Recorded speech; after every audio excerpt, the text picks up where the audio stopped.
बात ऐसी है दोस्तों कि मेरे अन्य वीडियो के मुकाबले में जो मैंने अपनी पूरी बात कही, उसमें मेरा कहने का तात्पर्य यही है कि भारत जहाँ पर औरत को देवी के रूप में माना जाता है, जिसको जिसको देवी स्वरूप माना जाता है, माता स्वरूप माना जाता है, उस औरत की ये दशा अगर आज भी हम स्वावलंबी होने के बावजूद भी, एक स्वतंत्र होने के बावजूद भी, अगर आज भी हम उन्हें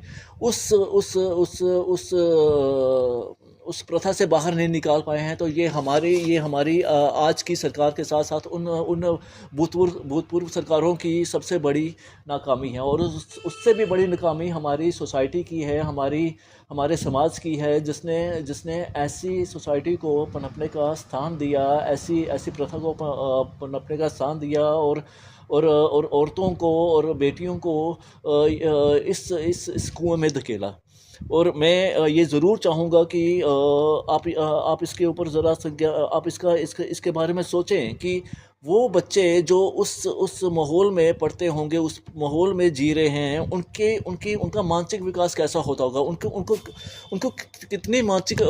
प्रताड़ना से गुजरना पड़ता होगा। क्या उनको समाज एक्सेप्ट करता होगा? क्या समाज ने उनको कभी स्वीकारा? और नहीं स्वीकारा तो क्या वो उनके दिमाग में समाज के प्रति कैसा कैसा रवैया पनपा होगा? और आज अगर भारत में इतना असंतोष है, भारत में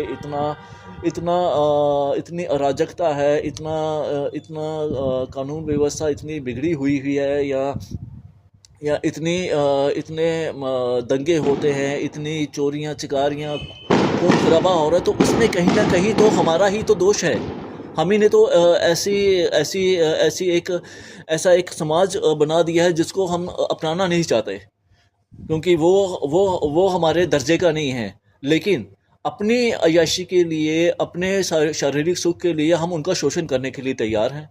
उस समय हम उनकी जात पात नहीं देखते, उस समय हम उनका धर्म भी नहीं देखते, क्योंकि उस समय हमारे शरीर की भूख होती है और वो हमें मिटानी होती है। उस समय कोई भी राजनेता, कोई भी उच्च अधिकारी